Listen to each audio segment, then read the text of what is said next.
Wait. Do you know there was a woman 2000 years ago who was so powerful that she made kings and generals fight for her? Her name? Cleopatra. And here's the crazy part. She didn't have guns, she didn't have an army at first, but she had something better. She had a brain that could speak 7 languages, a voice that could make grown men fall in love, and a plan so smart that she turned the entire Roman Empire upside down. But wait, it gets darker.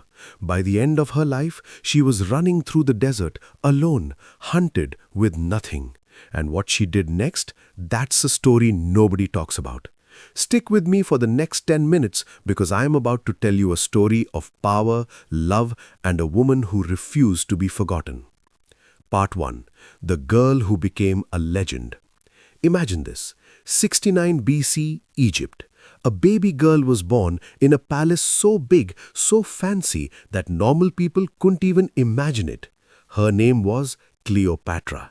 But here's the thing. This baby was born different. Her family was Greek. They ruled Egypt, but they weren't even from Egypt. They came from Greece. And from day one, little Cleopatra knew that Egypt was her responsibility. While other girls played with toys, Cleopatra was reading books, heavy, hard books, and not just in one language. Nope, she learnt Greek, Latin, Egyptian, Hebrew, and by the time she was 13 years old, she could speak 7 languages like a native speaker. Think about that, 7 languages in a time when there was no Google, no apps, nothing. But languages were just the start. She studied science, math, politics, history, everything. And people around her started to realize something. This girl is not normal. This girl is special. But when she was 14, everything changed. Her mother disappeared. Maybe died, maybe killed, nobody knew. Her father got very sick, and Cleopatra realized the throne was coming for her. She was about to become a queen. Part 2. How she became queen. When Cleopatra was just 18 years old, her father died. And guess what? In his will, he said Cleopatra will be queen, but she has to share the throne with her little brother, Ptolemy. He was only 10 years old. 10 years old. Now here's where it gets interesting. The people around her brother, they didn't want Cleopatra to be queen. She was too smart, too strong, too ambitious. So they pushed her out. They threw her out of the palace. Cleopatra, the queen, was now living in the desert with no army, no money, no nothing. Just her and a few loyal friends. And she's thinking, what do I do now? But then, boom! A man named Julius Caesar, one of the most powerful people in the whole world, he came to Egypt. And Cleopatra got an idea. A crazy idea. An idea so bold that nobody else would have even thought of it. She had her servant wrap her completely inside a carpet. Yes, a carpet. Then the servant carried her into Caesar's room as a gift. When Caesar unrolled the carpet, out came Cleopatra, beautiful, confident, and stunning. Caesar looked at her and he couldn't believe his eyes. "Who are you?" he asked. And Cleopatra, she started talking about her dreams, about Egypt, about what she wanted to do. Caesar was not just impressed by her beauty, he was impressed by her mind. So what did he do? He helped her. Together, they fought her brother's army, they won, and Cleopatra became the real queen of Egypt. Part 3. Love and Power. Now Cleopatra and Caesar, they didn't just work together, they became close, very close. Caesar was 52 years old, Cleopatra was only 21, but they had something. Caesar looked at Egypt through Cleopatra's eyes, Cleopatra looked at Rome through Caesar's eyes.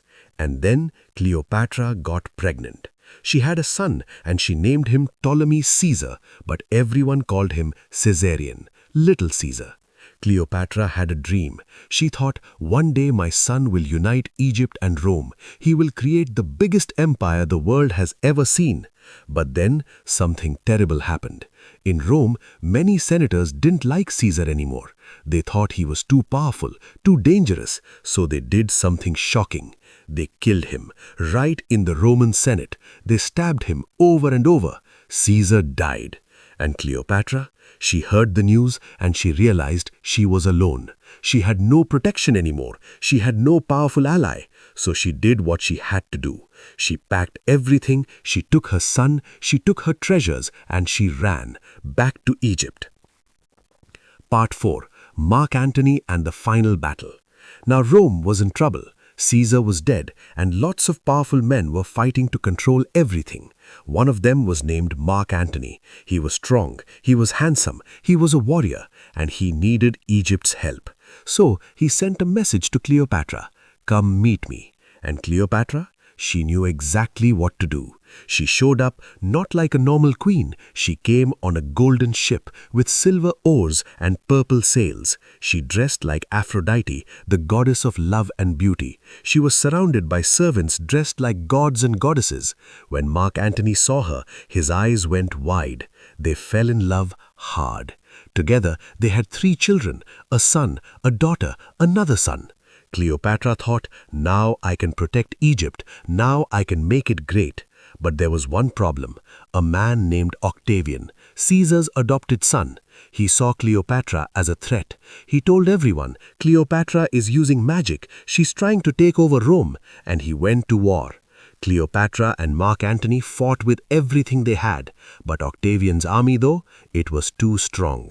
In one final battle called the Battle of Actium, Cleopatra's ship turned away. Mark Antony thought she betrayed him. He was so heartbroken that he fell on his own sword. When Cleopatra found him, he was dying. She held him, she loved him, and he died in her arms. Part 5. The end that nobody expected. Now, Cleopatra was alone. Octavian was coming for her. He wanted to capture her, to parade her through Rome, to make her look weak. But Cleopatra said no. She put on her royal clothes, her crown, she surrounded herself with treasures, and then she did something brave. She let a poisonous snake bite her. She chose to die on her own terms. When Octavian found her, she was dead, peaceful, powerful, undefeated. That's Cleopatra's story. A woman who spoke 7 languages, who used her brain instead of an army, who loved hard, who fought hard, who never gave up. She didn't win the final battle, but she won something more important. She became immortal. 2000 years later, though, we are still talking about her, still inspired by her, because Cleopatra proves one thing, that no matter where you start, no matter how many people are against you, if you are smart, if you are brave, if you never give up, you become a legend. So, the question is, what's your story going to be? Like this video, subscribe, and let's create stories together.